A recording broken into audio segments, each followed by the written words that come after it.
Kyle here from allmediareviews.blogspot.com with Joyce. The first of 2 record store days in 2021 happened yesterday, June 12th, 2021. Record store day. Yeah, and of course 2020, the record store days experience was not normal.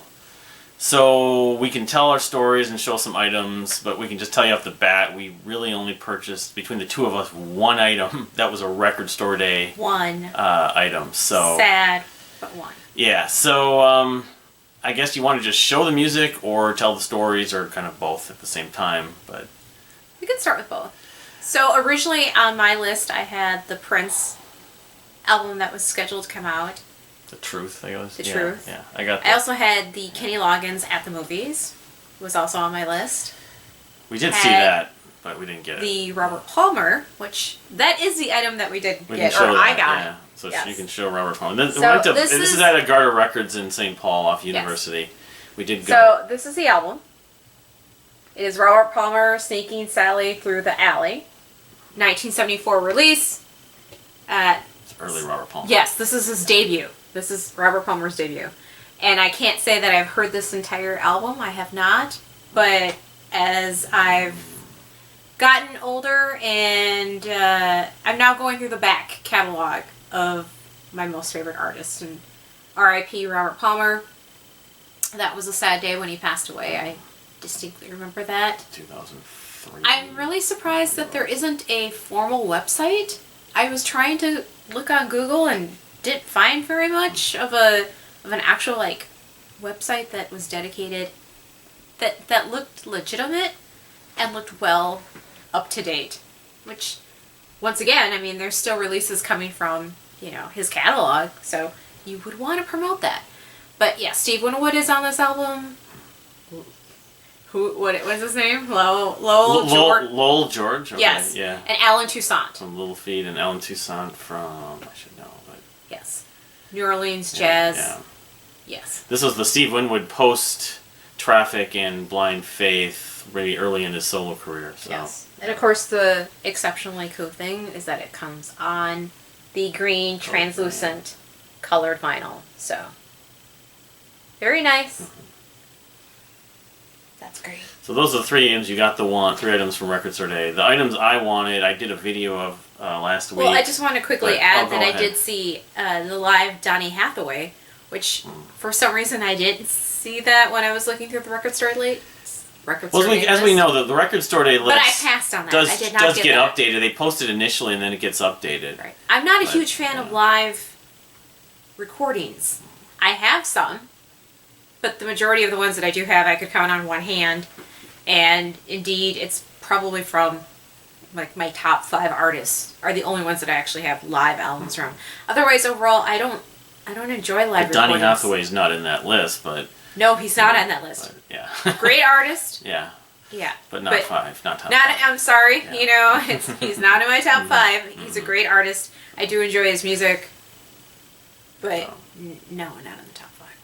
All right, you want to take your list? So yeah, well, the story goes also is that we met someone. We showed up late. The last couple of years, we've taken the approach of just going to a few stores and not going to Electrofias in Minneapolis, and also showing up later, especially because there wasn't that much. It wasn't going to be necessarily as much of competition with COVID and the whole situation. We don't know how many people it was going to be anyway, but so we didn't show up till noon. We got breakfast at 11:30.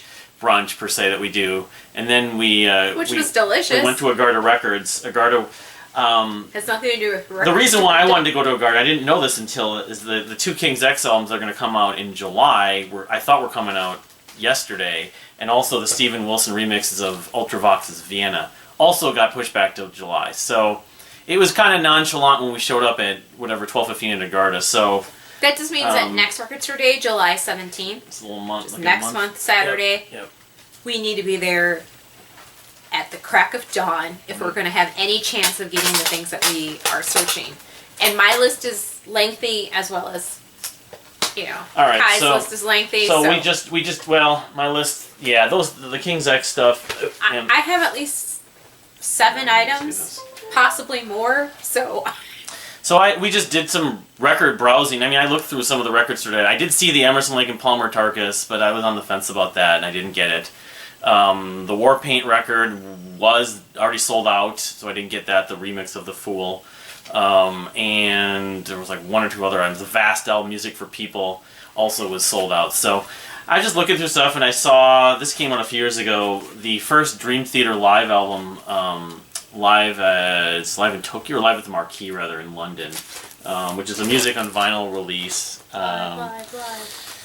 So, yeah, I mean, I guess, talking about live albums, I'm not a major live album person, but I do like them, and Dream Theater, well, they're not in my top 5, they're probably in my top 10 to 15, so I am somewhat of a completist. I don't have everything, but yeah. That's a cool color. Cool color red, you know, so this came out in 93, After Images and Words.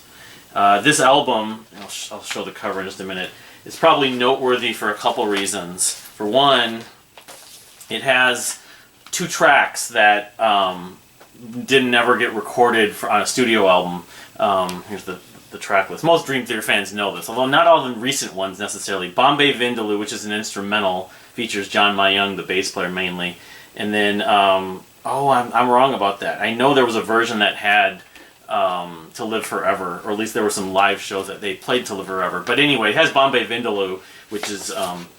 but yeah, and this is their first live album, and I probably have the most sort of... Is Portnoy on that album? Yes, Portnoy was in the Dream Theater until 2010, so this was in 1983. But it's right up. The thing about this is it has more sentimental value for me, because when I got into the band, they only had like the 3 studio albums, and then this was the only thing they had. So I was grabbing everything and anything I could. So it's like, well, it's a live album. But yeah, I'm glad I got it. I think I may have 1 or 2 of the other live albums. They have like 7. But again, I'm not like the live album aficionado, but Dream Theater loyalty deemed me to pick this up. It was cool to at least get on Record Store Day to get something new, something I wanted, even though it wasn't a Record Store Day item. When was it released? It was really, well, I don't know, like I think 2017 was the year. I don't know, I'm not certain of that, but the Dream Theater catalog has slowly but surely all been released on vinyl. The only one that I really need among the studio albums is the Change of Seasons EP still. The ones that have come the last 10, 15 years, I'm on the fence about, but you know, I'm glad I've got this, you know, finally have Live at the Marquee, which is just like an EP. It's only like 8 songs, or it's like 6 songs, so. But anyway, so I got that at Agartha, so. Okay, so once again, not Record Store Day items. These are just items that we picked up. However, this is the Katie Lang Makeover. So it's the dance remixes of a lot of her favorite, or a lot of her well-known, or lesser well-known songs. It just depends. But I really wanted this. I am a Katie Lang fan. I have seen her in live performance. I am kicking myself because she did come to Minneapolis to perform all of Ingenue, which I don't think it was with Ben Mink, but if it would have been with Ben Mink, I would have had more motivation to see it myself. Ben Mink, who played on a Rush album and part of the band FM, I believe. Yes. But anyway. Ingenue, Katie Lang will always play a very important role She's in good. my life. I never listened to her until I met you, really. I'd heard her name, but good stuff, you know. That thing that was on PBS it wasn't... similar to like a City Limits, soundstage. but Soundstage. There was one night I remember you were out doing something. I was watching with your mom together. I like Katie Lang. Yep, my mom went to see her live in performance as well. We went together. That is still one of my most memorable concerts that I attended ever. Seeing Katie Lang live. Is seeing Katie Lang live. So what's this album called? So this is Katie Lang Makeover. It's remixes. So some of her songs that are on here are, well, Lifted by Love, which is off of the soundtrack for Even the Cowgirls Get the Blues. Yes. Oh, that movie. Yep. Miss Shadowling, which is off of Ingenue. If I Were You, which is off of All You Can Eat. That's the album that comes after Ingenue that doesn't get a lot of love and attention, but is by far, if you were to ask me what is my favorite Katie Lang album, I would say All You Can Eat. My favorite of all time. And I mean by favorite in terms of that there isn't a song I skip.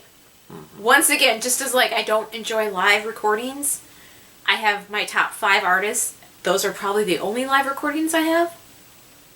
Among albums that I don't skip songs, hers is up there. Like, I very very, very, very few. I think even less than what I can count on my hand of albums that I deem just the great album of all time.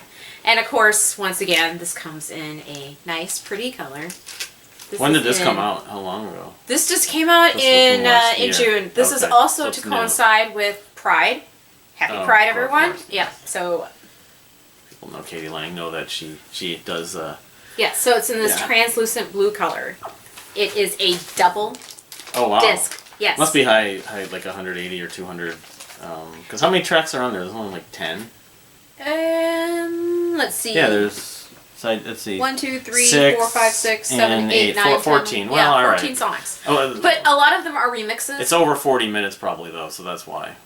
Right. So you have remixes produced by Junior Vasquez. These are people's names that are familiar. Not to Kyle, but to me, at least he and I have very different musical tastes.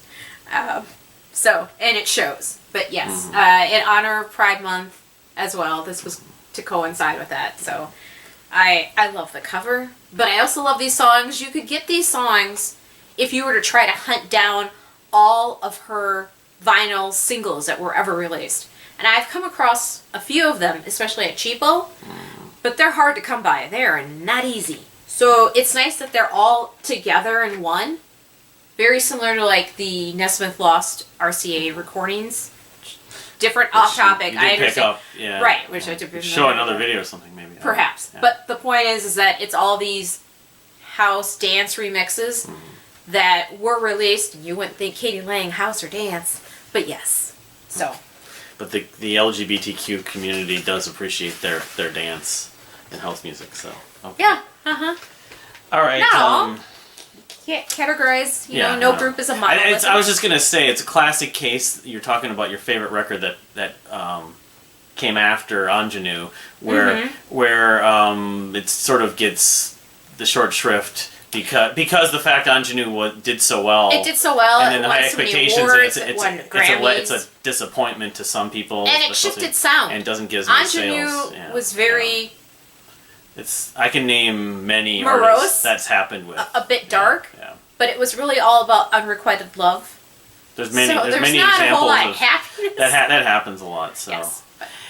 Anyway, so the other record, and I just did the Mew video a few days ago, and I just kind of said that maybe there was a reason why I saw this there, and I did not own their most recent record Visuals on vinyl, so I decided I'd pick it up. It wasn't extensive. I mean, I have my issues with buying, new pressed vinyl oftentimes. But this is their most recent record from 2017, Visuals. The one I mentioned that is the first record without original guitarist Bo Madsen. Yeah, I mean, I've kind of been sort of in a Mew fix of late. In a Mew state of mind? Yeah.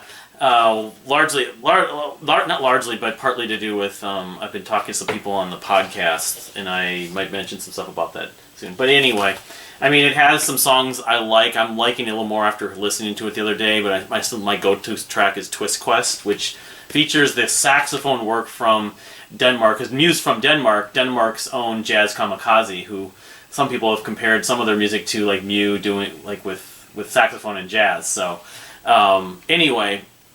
Yeah, Visual's the most recent Mew record. Hopefully it's not the last Mew record, but I'm glad I picked it up. I now own every studio record that they put out on vinyl, so I can call myself even more of a fan. Great.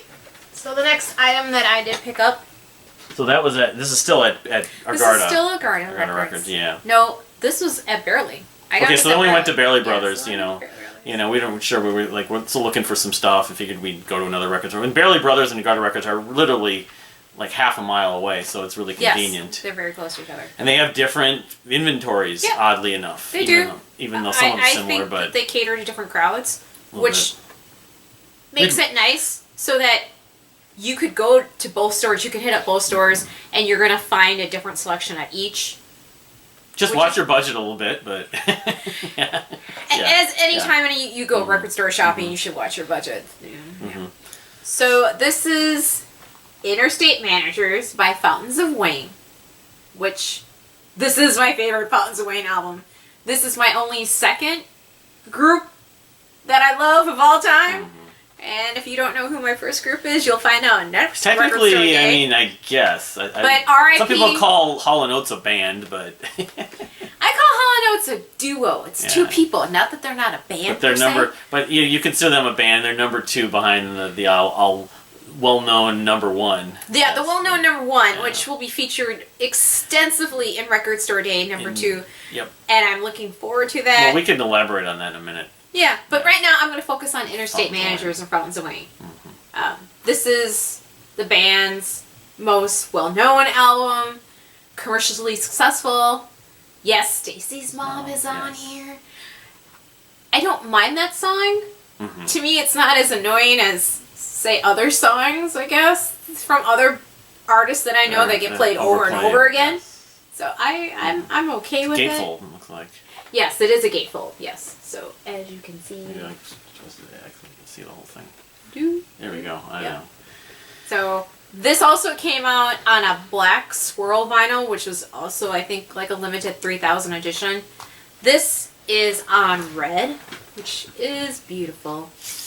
Yes, translucent red. Similar to the green Katie Lang, you know.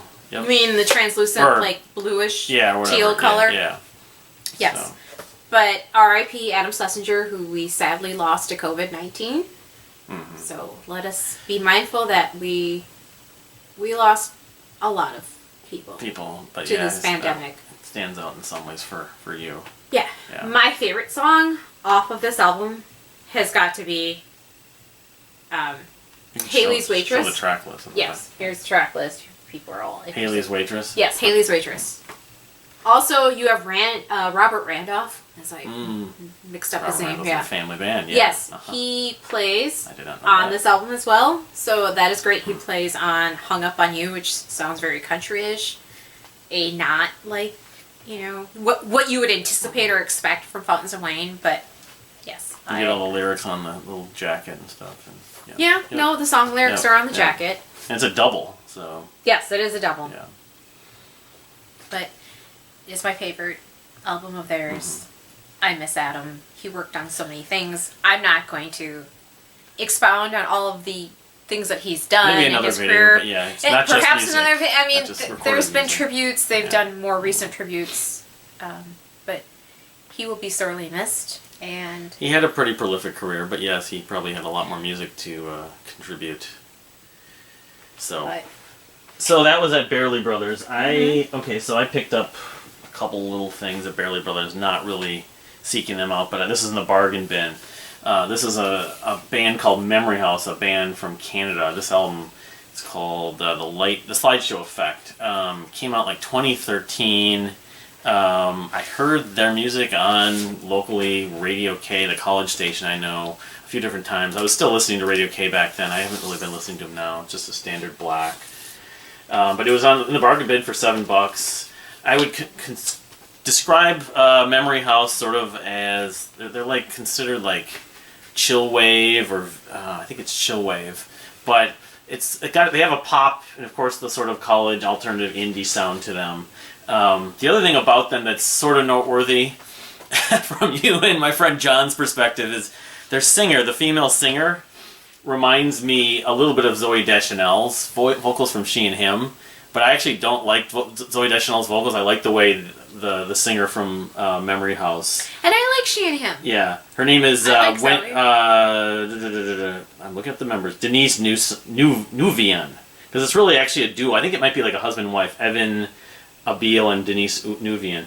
Anyway, it's good, sort of chilly, melodic, you know, kind of dreamy pop kind of stuff. I mean, not varying so far from You that I just showed earlier, but yeah, for $7, I mean, this is a no-brainer for me, since I did have this on my albums of the year list a few years back in 2013, and you know, I enjoyed it, and so, you know, $7. I wish we could buy every record for $7. That my budget would probably be thanking me for that. I don't think that's gonna happen. Memory House Slideshow Effect. I don't think that's gonna happen. No, probably not. Not at this point. So I just picked up 2 other little items which are not.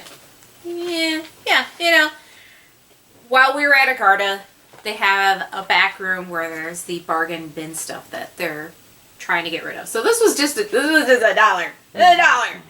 And I couldn't pass up on this. This is a 12-inch single, which are the items that I find most coveted. That is what I'm trying to build up on my collection. And we're talking, it's dancey pop, type of genre, R&B, New Jack Swing, in through that kind of... a lot of that stuff came out in 12-inch singles for DJs around that time. So, right, yep. And that's why it's really hard to find, because I don't know why people are holding on to it. Let it go. That's your beef. That's your... That is my beef. That's a whole nother story, whole nother video. But let's not get into it. But this is Karen White, and this is Secret Rendezvous. And of course, we're talking about, this is, Babyface. It's a good tune. Yeah, this is LA Face. So it's a good song. I love it. And because it was just $1, I know it needed a happy, happy home. And I love this song. So, once again, it has all of these extended remixes. I find this sort of funny. It's got the house. It's got the White House remix. The White House and the house. I'm not talking about the White House. The White House. I don't think it's talking about that. It's a different White House. And yeah, probably it's so. all Caucasian people in the house. I don't know. Who knows? After Hours mix, the 12-inch dance remix. Plus the LP version. Yeah. So, someday if I ever get to the point where I want to start actually DJing, with turntables and have my setup with my computer, that might happen.